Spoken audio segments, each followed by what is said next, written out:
Hujambo na karibu tena mtazamaji wa The World News katika kipindi hiki cha ulimwengu wa siasa. Mimi ni Adam Hussein.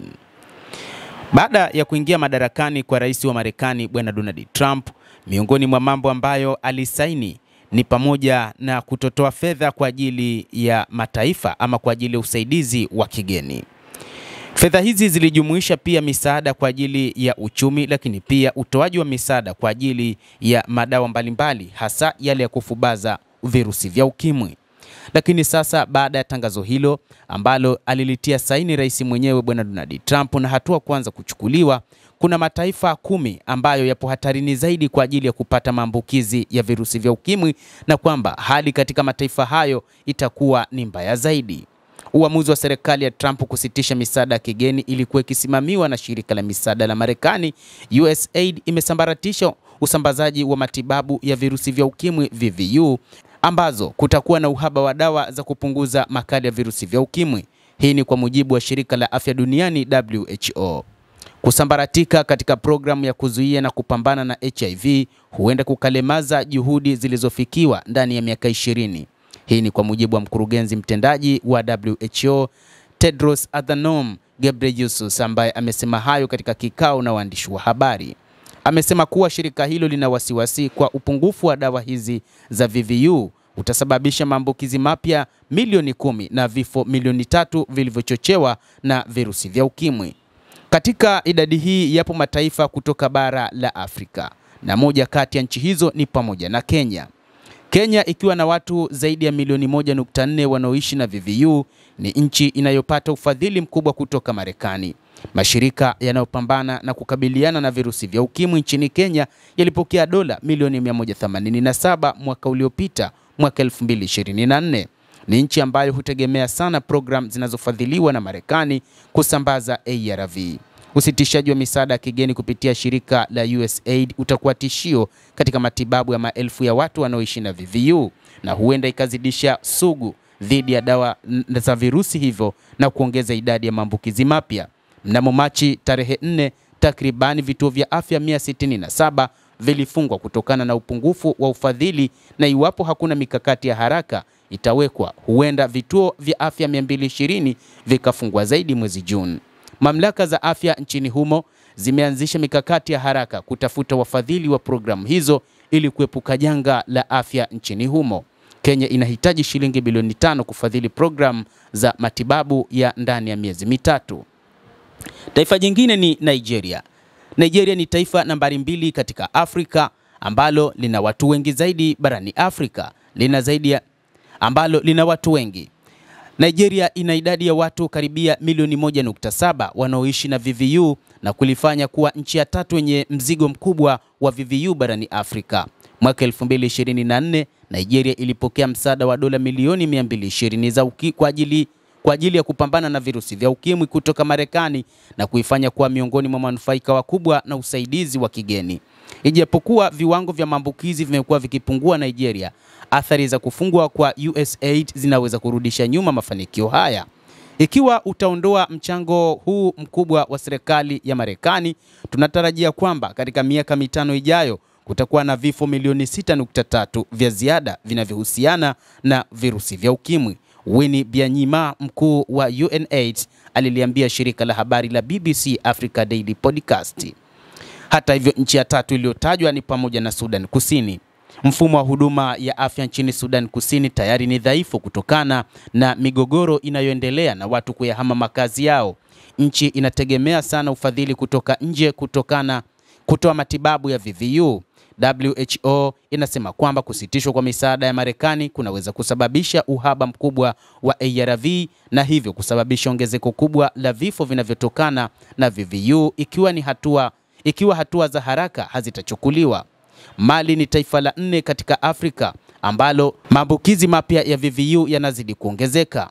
Maambukizi ya VVU miongoni mwa watu muhimu ni kubwa zaidi kuliko wastani wa kitaifa. Inashangaza sana kuwa 62% ya watu wanaoishi na VVU wanajua hali zao, wakati 56% tu ndio wanatumia ARV na ni 48% tu wamefanikiwa kupunguza viwango vya virusi mwilini.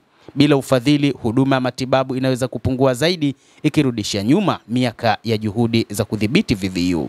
Lesotho ni nchi ya 5 barani Afrika, ina moja ya viwango vya juu zaidi vya maambukizi ya VVU duniani, ikiwa mtu mzima mmoja kati ya 5 wanaishi na virusi vya ukimwi. Nchi hii ni moja kati ya nchi ambazo asilimia kubwa zaidi ya watu wanaopata tiba ya ARV kwa asilimia 89, mafanikio makubwa katika udhibiti wa VVU. Walakini kusimamishwa kwa msaada wa Marekani kunaweza kuhatarisha matibabu yanayoendelea na kusababisha dharura ya afya ya umma. Burkina Faso ipo katika nafasi ya 6. Hii ni moja kati ya mataifa ambayo viwango vya juu vya maambukizi ya VVU katika Afrika Magharibi, na uwepo wa watu karibia 74,340 walipokea ARV mwaka 2021. Hata hivyo, nchi hii imefikia moja tu ya malengo matatu ya kimataifa ya VVU 95-95-95, ambayo inalenga asilimia 95 ya watu kujua hali yao ya VVU, asilimia 95 ya wale waliogunduliwa kwenye matibabu na asilimia 95 ya wale wanaopokea matibabu, na kupunguza kiwango cha virusi vya VVU mwilini. Kusitishwa kwa msaada wa Marekani kunaweza kusababisha uhaba wa matibabu na hivyo kuzorotesha hali ya afya kwa maelfu ya wagonjwa. Haiti ni moja kati ya mataifa mengine duniani, na kwa mujibu wa shirika la UNAIDS, maambukizi ya virusi vya ukimwi miongoni mwa watu wazima ni asilimia 1.8, huku idadi ya wanawake ikiwa ya juu ikilinganishwa na wanaume. Matibabu ya VVU ambayo yamekuwa yakikumbwa na changamoto haswa baada ya wahudumu wa afya kuvamiwa na magenge na kuhamishia vituo vya kupambana na virusi kutoka Port-au-Prince mwaka uliopita. Dr. Jean-Alois Charles, katibu wa chama cha madaktari wa Haiti AMH, alisema kuwa PEPFAR imekuwa njia ya maisha kwa mwinuko wa VVU ama ukimwi katika nchi ya Haiti. Tangu 2023, mpango huo umefadhili zaidi ya asilimia 80 ya programu za afya zinazohusiana na VVU nchini humo. Hiyo ndio imesaidia juhudi za ushirikiano za nchi hiyo kupunguza kuenea kwa virusi na kukandamiza athari zake kwa walioambukizwa. Utawala wa Trump haukutoa hata nchi hizi ndogo muda wa kupanga kuondoka, Dr. Louis Charles alisema. Uamuzi huo ulikuwa wa ghafla bila kuacha muda wa mpito. Hata kama Haiti inaweza kununua dawa zake yenyewe, itachukua muda kupata hifadhi, aliendelea. Hakuna jibu kwa kile kinachotokea. Ikiwa kuna uhaba, litakuwa pigo kubwa, alisema. Nchi ya 8 ni Ukraine. Takribani raia wa Ukraine 118,444 wanaishi na VVU. Kutokana na usitishaji wa misaada ya kigeni ya Marekani, kuna pengo la ufadhili wa dola milioni 1.9 kwa ajili ya kununua dozi 30,000 za ARV za miezi mitatu zinazohitajika ili kuendeleza matibabu hadi mwaka 2025. Wizara ya Afya ya Umma Ukraine inaweza kuomba nyongeza ya mgao wa bajeti wa serikali ili kuziba pengo la ufadhili la US dola milioni 1.9 kwa ununuzi wa ARV, ingawa matarajio bado hayana uhakika. Wasiwasi wa kudhibiti maambukizi mapya ya virusi vya VVU. Kwa miongo kadhaa, Marekani imekuwa mshirika muhimu zaidi wa afya ya umma barani Afrika, hasa kupitia mpango wa kimsingi wa kukabiliana na kuenea kwa VVU duniani ambao ulizinduliwa mwaka 2003, unaoitwa mpango wa dharura wa rais wa Marekani wa kusaidia ukimwi PEPFAR. Umeokoa maisha zaidi ya watu milioni 25. Kulingana na mkuu wa vituo vya afya vya kudhibiti na kuzuia magonjwa Afrika CDC, USAID imetoa msaada wa dola bilioni 8 kwa Afrika katika mwaka uliopita. Serikali za Afrika zimepiga hatua katika kupunguza utegemezi wa misaada. Kenya sasa inafadhili karibu asilimia 60 ya mwitikio wake wa VVU. Afrika Kusini inadhibiti karibia asilimia 80. Lakini kwa mataifa mengi ya kipato cha chini, mizigo ya madeni, majanga ya hali ya hewa na misukosuko ya kiuchumi hufanya suala hilo kujitokeza kuwa changamoto.